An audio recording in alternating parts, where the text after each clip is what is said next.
आप सब तो जानते ही हो कि हम सब लोग आज कितनी मॉडर्न लाइफ मॉडर्न युग में जी रहे हैं, पर हमारी सोसाइटी बड़ी डायनेमिक है, यानी गतिशील है। यानी हमारा समाज समय के साथ साथ बदलता रहता है, पर जो पुरानी मान्यताएं हैं वो आपके माइंड में बचपन से ही भर दी जाती हैं, जिसके चलते आप कुछ झूठी बातों को सच मानते रहते हैं, उस बात के पीछे का राज और साइंस जाने बिना ही। ऐसी कई चीजें हैं जो आपकी जिंदगी में हैं, जो एक्चुअल में झूठ हैं, पर आप उन बातों को सच मानते हो और उसके चलते आप बेकार में ही अपनी जिंदगी में टेंशन लेते हो। स्कूल बैग को गलत तरीके से टांगने से लेके मम्मी की वो बात कि बेटा तुम्हें सर्दी है, ठंडा पानी मत पियो, आइसक्रीम मत खाओ, बाल भिगो के मत रखो, ये सब कुछ ऐसे झूठ हैं जिसके पीछे का लॉजिक और साइंस आज आप इस वीडियो में जानेंगे। इस वीडियो को आप लास्ट तक जरूर देखना, क्योंकि वीडियो बहुत ही इंटरेस्टिंग होने वाली है। और लास्ट में आप यह जरूर कहेंगे कि यार आंखें खोल दी तूने, कितनी चीजों को आज तक मैं सच मानता था। नंबर 4, सर्दी की झूठ। क्या आपको ऐसा लगता है कि आपको जब सर्दी लगती है तो वह सर्दी आपको ठंडे मौसम के चलते लगी है? जब आपको सर्दी लगती है तब आपके पेरेंट्स आपको ठंडे पानी पीने से रोकते होंगे और बाल भिगाने से मना करते होंगे। आप आइसक्रीम इसलिए नहीं खाते क्योंकि आपका गला खराब है, पर ये सब बिल्कुल झूठ बातें हैं। एक्चुअल में सर्दी खांसी और ठंडा मौसम, इन दोनों का आपस में दूर दूर तक कोई कनेक्शन ही नहीं है, यानी दूर दूर तक कोई संबंध ही नहीं है। सर्दी खांसी एक वायरल इन्फेक्शन डिसीज है, मतलब वो आपको एक वायरस के चलते होती है जो आपके आसपास मौजूद लोग फैलाते हैं, खांस कर या छींक कर। जब वो वायरस दूसरों से आपके अंदर चली जाती है तब आपको सर्दी खांसी होती है, ना कि ठंड के चलते। आपने देखा होगा कि गर्मी के मौसम में तापमान 45 डिग्री सेल्सियस के ऊपर है, तब भी आपको ऐसे हजारों लोग मिल जाएंगे जिन्हें सर्दी खांसी है या उनकी नाक बह रही है। आप ठंड के समय जैकेट पहनते हैं, उससे आपको ऊपर से तो ठंड नहीं लगती है, यानी आप कांपेंगे तो नहीं, पर इस बात की कोई गारंटी नहीं है कि आपको खांसी या जुकाम नहीं होगा। अगर आप 10 जैकेट एक साथ भी पहन लें, फिर भी आपकी बॉडी में अगर वायरस घुस गया तो आपको सर्दी हो ही जाएगी। मैंने देखा है और आपने भी देखा होगा कि आपको अगर सर्दी लगती है तो हमारे पेरेंट्स ठंडे पानी पीने और आइसक्रीम खाने से मना करते हैं। अब तो आपको पता चल ही गया होगा कि सर्दी खांसी असल में वायरस के चलते होती है। तो अगर आपको सर्दी है तो आप अपनी फेवरेट आइसक्रीम भी खा रहे हैं, तब भी एक्चुअल में आपके शरीर को कोई फर्क नहीं पड़ता। बचना है तो वायरस से बचो ना यार, ठंडे पानी से क्यों। मैं एक बार मार्केट जा रहा था, तब अचानक से बारिश शुरू हो गई। बारिश धीमी थी पर तब भी टिप टिप पड़ रही थी। मैंने देखा कि वो लोग जिनके पास छाता नहीं था वो अपने माथे को ढककर चल रहे थे, और यहाँ तक कि कुछ लोग अपने सर पर पॉलीथीन लगाकर चल रहे थे, मतलब कि पूरे शरीर को भिगा दो पर सर नहीं भीगना चाहिए। वाह क्या लॉजिक है, पर असल में ये बेवकूफी है, पर उनकी भी कोई गलती नहीं है। ये लोगों के दिमाग में बैठा हुआ है और इसके पीछे का विज्ञान उन लोगों को पता नहीं है। आपको सर्दी इसलिए लगती है क्योंकि आपके अंदर वायरस चला जाता है, ना कि इसलिए कि आपका सर भीगा हुआ है।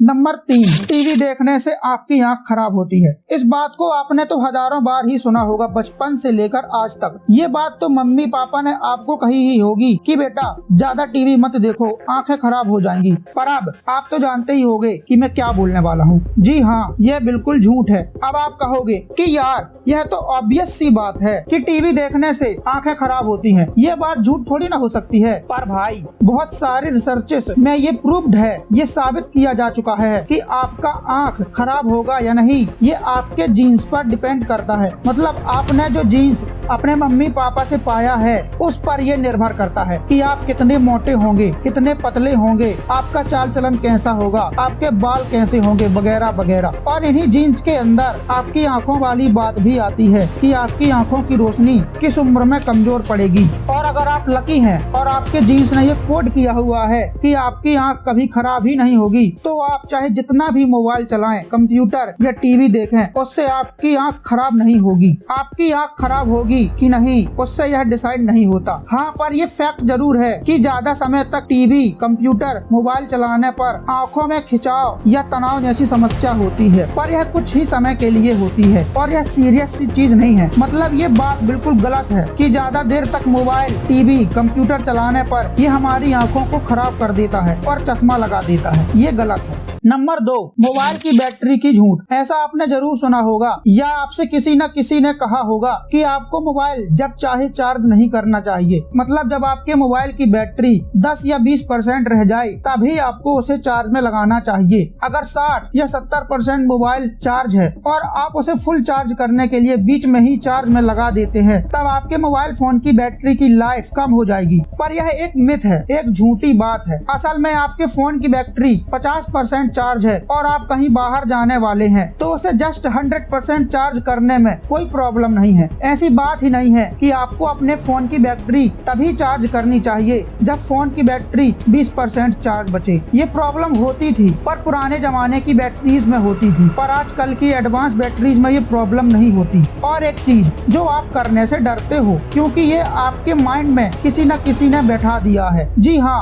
Overnight charging. आपको किसी ने कह दिया है कि भाई मोबाइल को रात भर चार्ज में लगाने से बैटरी की लाइफ कम हो जाती है और बैटरी फटने का खतरा रहता है, इसलिए आप रात भर मोबाइल चार्ज नहीं करते। ये भी एक ऐसी झूठ है जो आप लोगों में से ज्यादातर लोग मानते हैं। पर असल बात ये है कि आप अपने मोबाइल को रात भर बिंदास चार्ज कर सकते हैं और सुबह उठकर 100% चार्ज का मजा उठा सकते हैं। ये जो बैटरी लाइफ कम होने वाली बात है ये पुराने जमाने की निकल बेस्ड बैटरीज में होती थी, पर आजकल की जो बैटरीज होती हैं वो लिथियम आयन बैटरीज होती हैं। ये ज्यादा स्मार्ट होती हैं और आजकल के चार्जर भी बहुत स्मार्ट आते हैं जो बैटरी फुल चार्ज होने पर आपके मोबाइल को चार्ज करते ही नहीं, इसलिए डरने की जरूरत नहीं है। अपने फोन को बिंदास चार्ज करो। नंबर 1, आपके बैग टांगने का तरीका। बहुत सारी साइंटिफिक स्टडी में ये पता चला है जो आप अपने पीछे बैग टांगते हो ना, ये शरीर को बहुत ही ज्यादा हार्म पहुंचाता है। आप ट्यूशन जाते हैं, चाहे आप स्कूल कॉलेज जाते हो, आप अपने बैग को अपने पीछे टांग के चलते हो, राइट। पर सीरियस बात ये है कि ये आपकी बैकबोन यानी रीढ़ की हड्डी पर वेट यानी वजन डालती है। आप हमेशा यही चाहते हो कि मेरी हाइट दूसरों के मुकाबले ज्यादा रहे, पर हाइट आपकी रीढ़ की हड्डी से बढ़ती है। आपकी रीढ़ की हड्डी धीरे धीरे बढ़ती है जिससे आपकी हाइट बढ़ती है। पर जब आप अपनी पीठ पर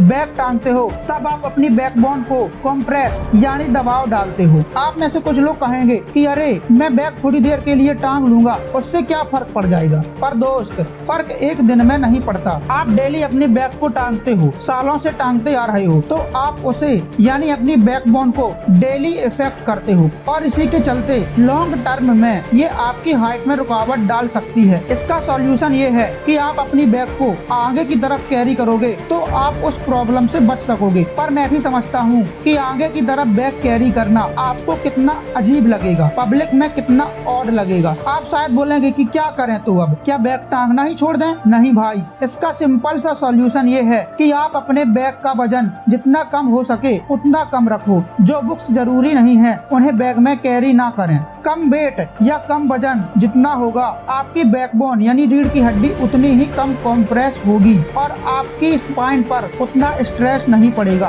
तो मैंने आपको इन सब बातों के पीछे का विज्ञान समझा दिया है जो ऑफ कोर्स आपको अब पता चल गया है, ताकि आपको श्योरिटी मिल जाए कि फैक्ट चौधरी जो आप तक बात पहुंचा रहा है वो साइंटिफिकली प्रूव्ड है, यानी वैज्ञानिकों ने इन सारी बातों को साबित किया है। इन सारी झूठी बातों में आप कौन सी बात पर बिलीव करते थे, नीचे कमेंट जरूर करना। अगर आपको वीडियो पसंद आया तो लाइक और शेयर जरूर करना, और अगर आप इस चैनल पर नए हो तो इस चैनल को सब्सक्राइब जरूर कर लेना और साथ ही बेल आइकॉन को ऑन कर लेना, ताकि इस चैनल के नई वीडियोस की नोटिफिकेशन अपलोड होते ही आपके मोबाइल में तुरंत मिल जाए।